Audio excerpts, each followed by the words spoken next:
2026 оны 5 дугаар сарын 5. Өмнөд Солонгосын үндэсний баяруудын нэг болох Хүүхдийн баярын үүрийн цаг байлаа. Шөнө дунд өнгөрсөн хойно Гуанжу хотын хөнгүү шахам нэгэн гудамжаар 17 настай охин ганцаараа алхаж явсан. Тэрээр шөнийн турш хичээлээ давтаж байсан сургуулийн кафенээс гараад гэрлүүгээ харж явсан нь тэр. Энэ нь ингээл нэг шөнө байх ёстой байсан. Гэвч тэр гэртээ хизээж хурж чадсангүй. Учир нь харанхуйд түүнийг нэгэн ир хүлээж байсан юм. Тэд өмнө нь хизээж уулзаж байгаагүй. Охин тэр хүнийг хэн болохыг огт мэддэггүй байлаа. Энэ бол аимшигтай эмгэнэл байсан. Гэхдээ энэ хэрэг уус даяар шууган тарьстан зөвхөн хүү амны хэрэгээс болсонгүй. Тэр шүн болсон аимшигт явдлаас ч болсонгүй, ил болсон үннээс ч болоогүй. Харин нуусан зүйлсээс болсон юм. Учир нь алуурчныг гарцаагүй яллах ёстой байсан хамгийн чухал нотлох баримтууд нэг нэгээрээ алга болж эхэлсэн юм. Энэ бол Өмнөд Солонгос шууган тариадгүй Чан Юнгигийн хэрэг.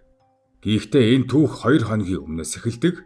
5 дугаар сарын 3-нд өөр нэгэн эмэгтэй цоочтой өрөөнд амьд гарахын төлөө тэмцэж байлаа. Тэр бол 20 гаруй насны залуу эмэгтэй байсан бөгөөд төрж өссөн эх орноос хол Солонгост ажиллаж байсан.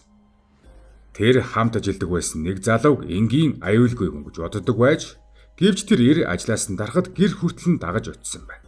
Дараагийн 13 цагийн турш тэр эмэгтэйг өрөөнөөс нь гарахыг зөвшөөрөөгүй. Залуу түүнийг хүчээр хорж хүчинцэн дараа нь би чамайг алчгаад дараа нь өөрийгөө ална гэж хэлжээ. Энэ бол аимшигтай байлаа. Тэр эмэгтэй амьд гарах хэсгэж мэдэхгүй байсан. Гэсэн ч ямар нэгэн байдлаар зогтож чадсан. Эмэгтэй шууд цагдаад очин болсон бүхнийг мэдээллэв. Тэр давталсан эрэгтэйг таньдаг байсан. Тэр хүн бол 23 настай Чан Юнги байлаа. Эмэгтэй түүнийг цагдаад мэдүүлснийхээ дараа шууд л эд зүйлсээ цуглуулан зогтох бэлтгэлээ хийжээ. Учир нь тэр энд үлдэх нь аюултай гэдгийг ойлгосон байлаа. Ийм нөхцөлд бол цагдаа нар гэмт этгээдийг нэн даруй хайж олж баривчилж мөрдөн шалгаж аюултай хүнийг гудамжнаас зайлуулна гэж хүмбэр найддаг. Хүмбэр ингэн гэж бодно гэвч тэд тэгээгүй. Цагдаа нарын хийсэн зүйл ердөө ганцхан байсан. Тэд Чан Юнгид нэг ширхэг анхааруулах мессеж илгээж. Гэмт этгээд залуу мессежийг уншмагцаа голын ирэг дээр очиод гар утслаа услуу шидсэн байна. Дараачаар нь цагдаа нар мөрдөж чадахгүй өөр утас худалдан авсан. Тэгээд өрөөс нь зугтаж чадсан тэр эмэгтэйг дахин хаж эхэлжээ. Дараагийн 30 гаруй цагийн турш тэр эмэгтэй гэрийг ажлын газрыг очиж болох бүх газрыг эргэлдэн хайсан байна. Тэр залуу ямар ч үнээр хамаагүй түүнийг дахин олохыг хүсэж байлаа. Гэвч өнөөх эмэгтэй аль хэдийн хотыг орхин явчихсан байсан. Чан Юнги хот даяар түүнийг хайж байх хооронд эмэгтэй аль хэдийн зугтаж амжсан. Гэхдээ нэг асуудал байсан нь өнөөх эмэгтэй зугтан явсан ч Чан Юнгигийн уур хилэн хамт явсангүй. Тэр уур нь хотод үлдэж өөр дээрээ буух дараагийн хохирогчийг хайж эхэлсэн. Ингээд 2026 оны 5 дугаар сарын 5-ны үүрээр 17 настай охин гэрлүүгөө алхаж явлаа. Охин оройжин хичээлээ хийсэн байв. Эхэндээ такси барих талаар бодсон ч мөнгөө хэмнэхийн тулд алхахаар шийджээ. Тэр эцэг эхээсээ таксины мөнгө нэхэхийг хүсээгүй. Ийм л хэрсүү бусдыг боддог хүүхэд байсан юм. Гэхдээ түүний сайхан сэтгэл үүгээр дуустдаггүй байлаа. Тэр үргэлж би хүмүүсийг авардаг хүн болно гэж ярьдаг байсан. Түүний мөрөөдөл бол түргэн тусламжийн аврагч эмч болох байлаа. Харамсалтай нь тэр мөрөөдлөө биелүүлэх боломж түүнд хизээж олдсонгүй. Гэрлүүгээ алхаж байсан тэр зам дээр Чан Юнги түүнийг хүлээж байсан. Тэд өмнө нь хизээж уулзаж байгаагүй, охин түүнийг огт танихгүй. Гэвч Чан Юнги 15 минутын турш машинаараа түүнийг дагаж явсан байж. Тэр охиныг ганцаараа алхаж явахыг хараад шийдвэрээ гаргасан юм. Эхлээд машинаараа хажуугаар нь өнгөрч дараа нь буцаж эргээд иржээ. Тэр машинаасаа буун явган хүний зам дээр гарч охины хүчээр барьж авахыг оролдсон байна. Гэвч охин хүчтэй эсэргүүцсэн ингэхэд Чан Юнги хутгаа гаргаж түүнлүү харгасаар дайрч эхэлжээ. Охин чангаар орилж байлаа. Тэр амьд үлдэхийн төлөө тусламжгүй хашгирч байв. Хүнгүй нам гүмтэр гудамжинд түүний цөхөрсөн ойрлоготой цуурайцсан юм. Яг тэр мөчид нэгэн хүн түүний дууг сонсчээ.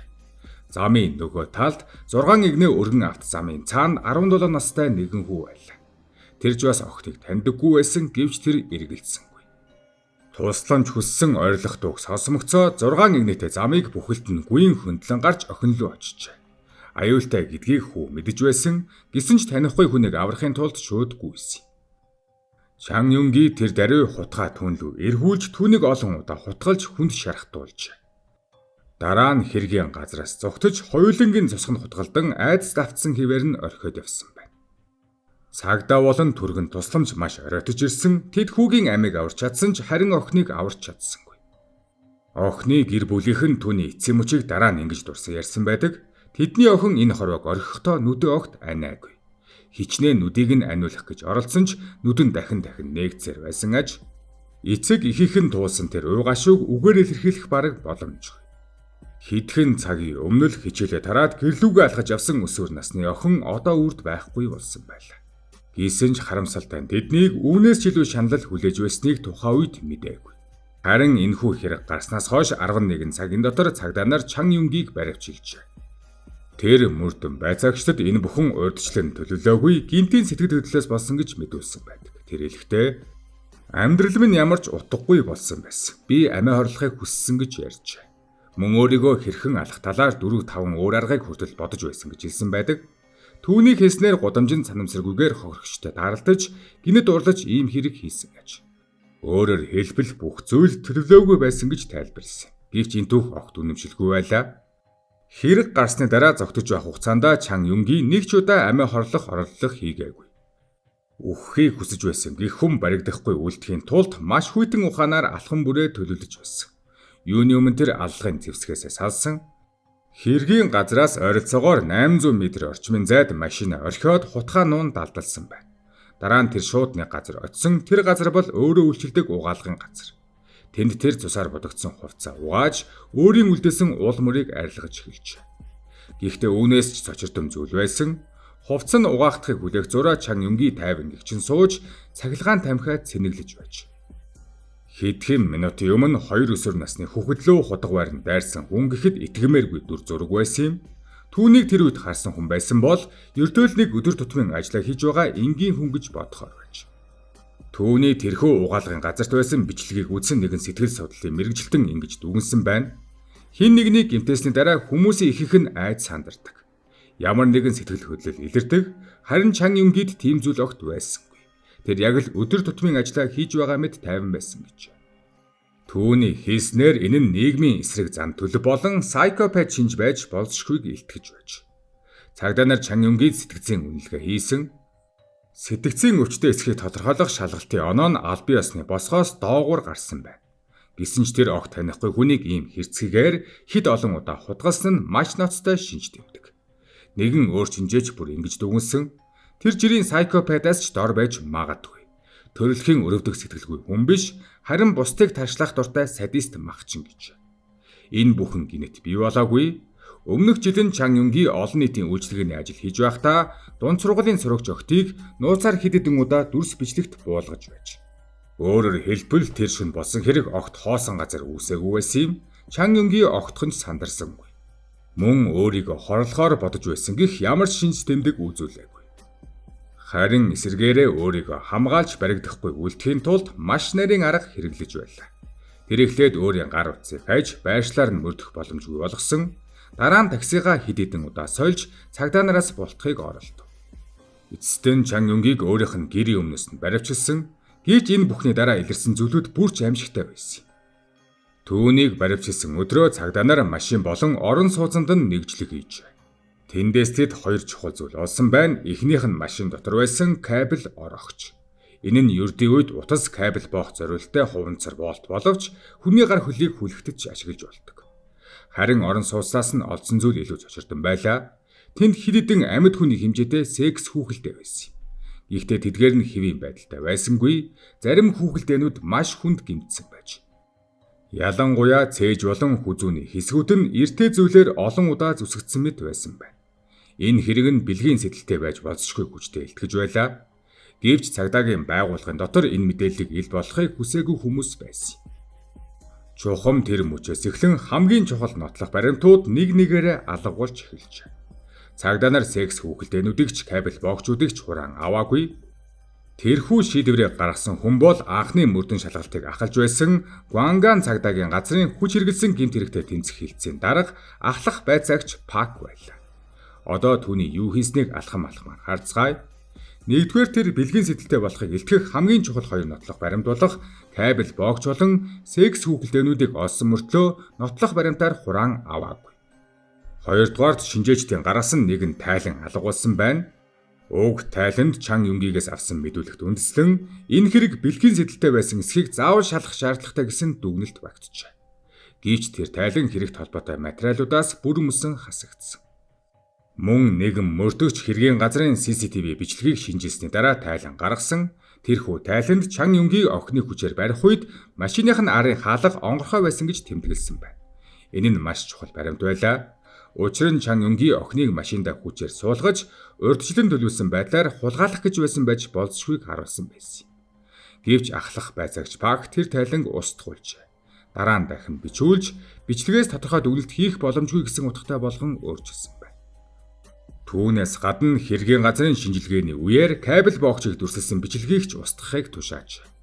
5 дугаар сарын 8-наас 12-ны хооронд мөрдөн шалгах багийнхан дахин энэ хэрэгт хүчиндөх зорилготой албахын зүйл анги хэрэглэж болно хэмээн санал гаргаж байсан ч тэдний саналыг бүгдийг нь няцаасан байна. Пак өөрөө ч багийнхандаа бүр ингэж хэлсэн хэргийг бэлгийн чиглэл рүү битгий түлхэх гэж. Гэхдээ энд хамгийн том асуулт гарч ирнэ ахлах байцаагч Пак яагаад ингэж ажилласан юм бол? Тэр яагаад хэрэгт байсан хамгийн чухал нотлох баримтуудыг нууж хэргийг өөр чиглэлд эргүүлэхийг оролдсон юм бол? Удалгүй үнэн мөн ил улсан Чан Юнгийн цагдаагийн байгууллагад холбоо сүлбэтэй хүн байсан. Учир нь алуурчны аав өөрөө ахлах байцаагч байсан бөгөөд хүүгээ ямар ч үнээр хамаагүй хамгаалахаар шийдсэн байлаа. Тиймдээж хэргийг удирдах байсан ахлах байцаагч Пакд нөлөөлсөн байдаг. Ахлах байцаагч Пак хэргийн бэлгийн сэдлийг дарагдуулахыг оролдож байх хооронд Чан Юнгийн аав хүүгийнхээ орон сууцанд очижээ. Тэр тэнд байсан бүх эд зүйлсийг цэвэрлэн авч гарсан байна. Гимтсэн секс хүүхэлдээнүүдийг жижиг болгон нэвтэж, Гуанжу хотын янз бүрийн газарт тараан хаяжээ. Мөн хүүгийнхээ хэрэглэж байсан гар утаснуудыг шатаасан байна.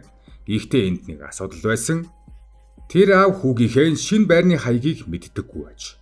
Байрны хаалганы нууц кодыг ч мэддэггүй байсан. Гэтэл тэр бүгдийг мэдэж яг утсан. Харин яагаад вэ гэвэл учир нь түүнд мөрдөн шалгах багийнхан өөрсдөө мэдээллийг өгсөн байж. Хожим мөрдөн шалгалтын дүгнэлтээр байрны код болон машины түлхүүрийг аавд нь өгөхийг зааварсан нь тогтоогдсон. Үүгээрч зогсохгүй хэрэг гарсны маргааш нь Чан Юнгийн машиныг ч аавд нь өгсөн байна. Тэр хүн уг машиныг 2-7 хоног орчим өөр унсан. Тухайн үед машины гадна талд талигачийн цусны мөр хэвээрээ байсан. Машин дотор байсан кабель боогчуудыг ч аав нь гэртээ авч явсан. Харин тэдгэрийг устгаагүй. Яагаад гэдгийг нь асуухад тэр ингэж хариулсан байдаг. Тэдгэрийг тийм чухал нотлох баримт болно гэж би бодоогүй гэж. Өөрөөр хэлбэл хууль сахиулахын байгууллагын ажилтан байсан энэ хүн өөрийн хүүгийн гэмт хэргийн нотлох баримтуудыг устгахын тулд бүхнийг хийжээ. Тэгвэл тэр ямар ял авах вэ? Итгэхэд бэрэгч түүнийг бүр хэрэгтж татсангүй. Учир нь Өмнөд Солонгосын эрүүгийн хуульд гэр бүлийн гишүүн гэмт хэргийн нотлох баримтыг устгасан тохиолдолд эрүүгийн хариуцлага хүлээлгдэггүй гэсэн тусгай заалт байдаг гэж. Үүний үр дүнд Чан Юнгийг прокурор шилжүүлэхдээ хүчиндөх зорилготой аллах ус ердөө ердийн хүн амны хэрэг гэсэн зүйл ангиар шилжүүлжээ. Солонгосын хууль мэдэхгүй хүнд энэ хоёр ялгаа төдийлөн чухал биш мэт санагдаж магадгүй. Хүн амны хэрэгэл бол ямар ялгаа байна гэж бодож болох юм. Гэвч хамгийн том ялгаа нь ял шийтгэл байдаг. Энгийн хүн амны хэрэгт хамгийн дээд ял нь бүх насаар нь хорих эсвэл цаазаар авах ял байдаг ч хамгийн бага ял нь ердөө 5 жилийн хорих ял. Харин хүчиндөх зорилготой үлдсэн хүн амны хэрэгт ердөө 2хан шийтгэл байдаг. Бүх насаар нь хорих эсвэл цаазаар авах ял. Өөр сонголт байдаггүй. Тиймээс хэргийн бэлгийн сэдлийг нууснаар цагдаа нар Чан Юнгид хамаагүй хөнгөн ял авах боломж олгож байсан гэсэн үг. Чухамдаа энэ бүхэн үнэн дараа нь прокурорын нэмэлт мөрдөн шалгалт болон үндэсний цагдаагийн газрын тусгай мөрдөн шалгах нэгжийн ажиллагааны үеэр ил болсон юм. Улс даяар хүмүүс сочирдов. Зөвхөн нэг ахлах сургуулийн охины амь харамсалтайгаар таслагдсан хэрэг биш, харин цагдаа нар өөрсдөө алуурчныг хамгаалж байсан нь олон нийтийг хамгийн их цочроос юм. Энэ явдал ил болсны дараа үндэсний цагдаагийн газрын даргын үүргийг төр орлон гүйцэтгэгч гадаад томилолттой хүртэл дундаас нь тасалж яаралтай их орондоо буцаж иржээ. Тэрээр олон нийтээс аль бие осор уучлал хүссэн байна. Үүний дараа цагдаагийн ерхий газраас тусгай мөрдөн шалгах баг байгуулжээ. Өөрөөр хэлбэл энэ удаад цагдаа нар өөрсдийнхөө байгууллагыг мөрдөн шалгаж эхэлсэн. Эцэст нь мөрдөн шалгах баг ахлах байцаагч Пакийг яаралтай баривчлав. Түүнд дараах 3 зүйл ангиар эрүүгийн хэрэг үүсгэсэн байна.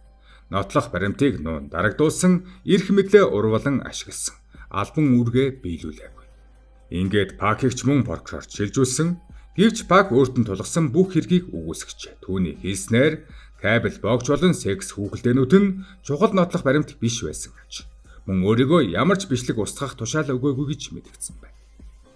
Гэхдээ олон нийтийг хамгийн их цочроосон зүйл нь өөр байлаа. Мөрдөн шалгалтын явцад алуурчныг мөрдөж байсан хэрэг болон хүн амны хэргийг хооронд нь холбож болохгүй гэсэн дээд чатнаас өгсөн заавар байсан гэх мэдээлэл гарч ирсэн. Үүний дараа мөрдөн шалгалт улам дээш ахиж эхэлжээ. Тусгай мөрдөн шалгах баг тухайн үеийн Гуанган цагдаагийн газрын дарга болон мөрдөн байцаах хэлтсийн дарга нарт мөн эрх мэдлээ оруулан ашигласан гэх үндэслэлээр эрүүгийн хэрэг үүсгэсэн байна. Тэр дундаа мөрдөн байцаах хэлтсийн даргаыг баривчлах зөвшөөрөл хүртэл хүссэн аж энэ хэрэг цаашдаа зөвхөн нэг мөрдөгч эсвэл нэгэн эцгийн буруу үйлдэл биш болсон юм. Энэ нь бүхэл бүтэн байгууллагын асуудал болж хувирсан байлаа. Мөрдөн шалгалтын явцад мөнгө солилцсон эсэх, дээд чаднаас дарамт шахалт ирсэн эсэх, эсвэл гаднаас нөлөөлөл орсон эсэх нь одоогоор тодорхой болоогүй байна. Учир нь мөрдөн шалгалт одоо ч үргэлжилж байгаа билээ. Талигаач охины эцэг их нулимс туслуулан байж, охиныхоо царай болон нэрийг олон нийтэд өөрсдөө ил болгожээ. Тэд хүсвэл охиныхоо нэрийг нууцлж болох байсан гэвч тэд тгээггүй. Учир нь үнэн нийтэд хүрэх ёстой гэж үзсэн. Гэвч тэдний хамгийн их шаансан зүйл бол өөр байлаа. Тэдний итгэж байсан цагдаа нар нотлох баримтыг зориудаар устгаж, хэргийг өөртөө ширгүүлэхийг оролдож байсан гэдгийг мэдсэн явдал байлаа. Аз болоход прокурорууд тэр бүхнийг буцаан ил гаргаж чадсан байна. Прокурорууд нэмэлт мөрдөн шалгалт эхлүүлж цагдаа нарын орхигдуулсан эсвэл зориуд устгахыг оролцсон баримтуудыг нэг нэгээр нь эргүүлэн цуглуулж эхэлжээ. Прокурорууд гэмт итгээд Чан Юнгийн өмнө үйлдсэн хэргийг ч дахин наривчлан шалгаж эхлэв. Тэд гэмт итгээдийг хамтран ажилдаг байсан эмэгтэйгээ удаан хугацаанд мөрдөж хүчирхийлж, бүр амийг нь хөнөөхөөр төлөвлөж байсан гэдгийг тогтоосон байна. Ийхүү